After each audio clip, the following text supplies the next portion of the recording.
నిన్న తెలుగుదేశం పార్టీ చేసిన దాడిని డెక్కన్ క్రానికల్ ప్రెస్ పైన తెలుగుదేశం పార్టీ కార్యకర్తలు అమానుషంగా దాడి చేయడం చాలా బాధేసింది. కాంగ్రెస్ పార్టీ నుంచి మేము తీవ్రంగా ఖండిస్తున్నాం. ఎందుకంటే ప్రజాస్వామ్యంలో పత్రికలు చాలా ప్రముఖ పాత్ర వహిస్తాయి.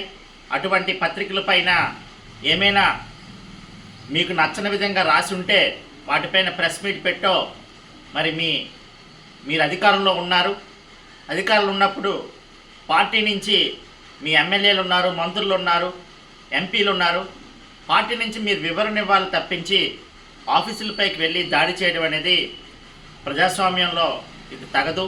ఎందుకంటే గతంలో వైసీపీ ప్రభుత్వంలో కూడా వాళ్ళు ఇలాగే మీ తెలుగుదేశం పార్టీ ఆఫీసులపైనే దాడి చేసి అమానుషంగా ప్రవర్తించారు. వాళ్ళ పరిస్థితి ఇప్పుడు ఎలా ఉందో మీరు గమనిస్తున్నారు.